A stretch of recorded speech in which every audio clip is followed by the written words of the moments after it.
I'm sure you've got a favourite movie or game, and if you made your own movie or game, you'll probably want to put a small reference to it, right? Well, to nobody's surprise, the Respawn developers have done just that, and the game is full of references. Like in the new Electro District map right now, if you go into the Shipyard arcade, first of all, there's a game that's a reference to Titanfall, and also there's a game that's a reference to Mad Max. It's such a close reference, I don't even know how that's allowed. And it seems to be specifically a reference to Fury Road, one of the best movies of all time. Also, when Ballistic was first announced, Respawn released this picture of him, which is actually a straight up reference to this John Wick image. And I'm sure you've seen this John Wick image so many times because a lot of people use it as a meme template now. Staying on movie references though, because Respawn devs really love movie references, back when Pathfinder was first designed, he looked a lot like the movie character Chappie. And eventually, a few seasons later, we got this Pathfinder skin, which most people adopted as an actual Chappie skin. Funnily enough, the director of Chappie actually tried to propose a Chappie crossover with one of the head Respawn developers. One crossover that Apex took into its own hands though is a Pacific Rim crossover. Now, we haven't actually had a Pacific Rim crossover in Apex, as huge as the potential is, but we got this Caustic skin called Jaeger, which is a clear reference in its design and name to the Gypsy Danger Jaeger from Pacific Rim. Moving off of movie references though, because there are a lot in Apex, but I'm getting bored of them, how about TV show references? More specifically anime, because there are tons of anime references in Apex. Like back in the day, Wraith used to have a different sprinting animation where she would run like this, and because it looked like the Naruto run, people basically started calling it officially the Naruto Run Wraith animation. Although this wasn't enough for Respawn, as in Season 13, Respawn would massively step up their anime references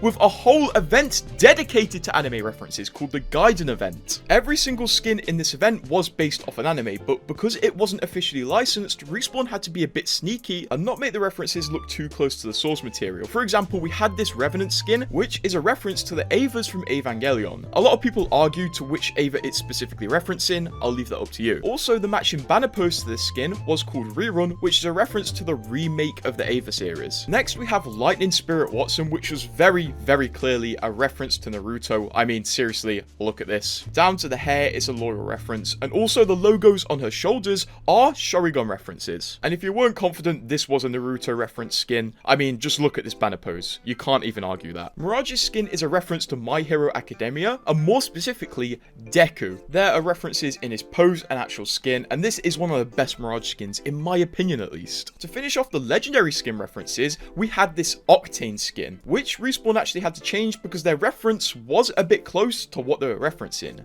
Originally, the skin looked like this with a straight up straw hat, which was clearly a reference to Luffy from One Piece, but before the skin released, Respawn made the hat blue to make it not such an obvious reference, because if Respawn do clearly rip off an existing IP to make one of their skins, they could probably get sued. For the epic skins, we had a Seer skin, which was a reference to Skate the Infinity, a Bloodhound skin, which was a reference to Tokyo Ghoul, and a Bangalore skin, which was a reference to Sailor Moon. Overall, this event was awesome, but none of the skins were licensed to the actual anime, so Respawn had to be really sneaky with the references, not make the skins too similar to what they were referencing. Since that event, Respawn did experiment a tiny bit more with reference events, with the Beast of Prey event being based around the Alien and Predator movies, with an Engineer Gibby skin, a Predator Lifeline skin, and also a Xenomorph Horizon skin, which is absolutely beautiful. And we got the Spellbound event, which very loosely referenced Marvel, having the Loki Mirage skin, the Scarlet Witch Horizon skin, the Shang-Chi Fuse skin, and the Doctor Strange Crypto skin. Speaking of Marvel though, it's not only Marvel that's been referenced in Apex. Since Revenant came out in Season 4, he has had a DC reference, being a reference to Suicide Squad, more specifically Enchantress from Suicide Squad, as Revenant has a rare ultimate activation animation where he does this. He puts his hand out, another one drags it in and flips it over, and he becomes shadow form,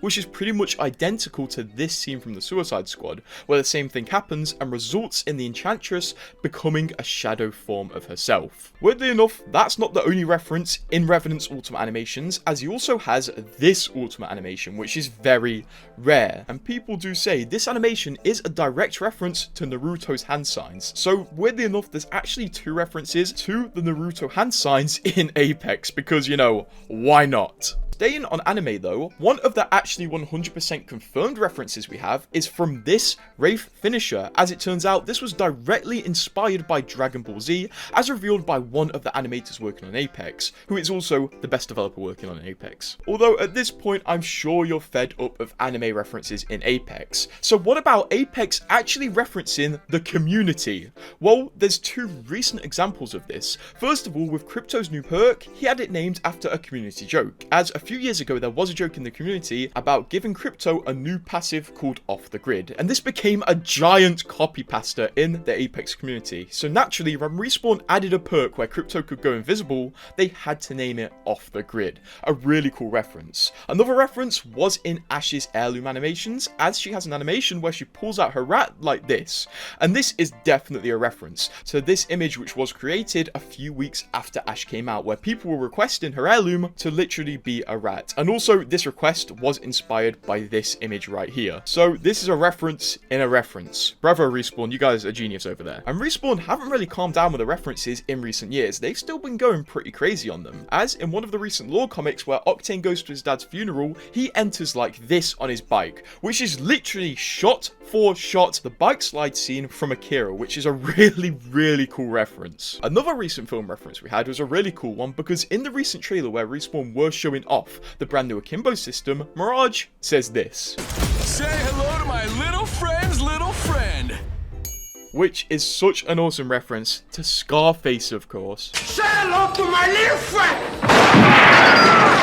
And this is probably one of the most referenced scenes in history. Of course, Apex is the baby brother of Titanfall, so there's going to be tons and tons of Titanfall references, like the fact that Octane's whole backstory is literally based off a Titanfall community member. As, if you're not aware, Octane's backstory is one day he was trying to set a new world record for the Gauntlet, which is a time trial used to train pilots at the start of Titanfall 2. And to set the best time, Octane came up with a plan to propel himself and throw himself through the Gauntlet with a grenade. So he did that, and that's how he blew up his legs and got metal legs. And this was inspired by the fact that when speedrunners speedrun the Gauntlet in Titanfall 2, they use grenades to propel themselves, and most famously, Cash Mayo does this. So Octane is pretty much definitely based off Cash Mayo and the Titanfall Gauntlet speedrunning videos, which is so awesome. Imagine literally being the reason that one of the legends in Apex has robot legs. Another cool Titanfall reference in Apex is the fact that the Nemesis has a really rare reload,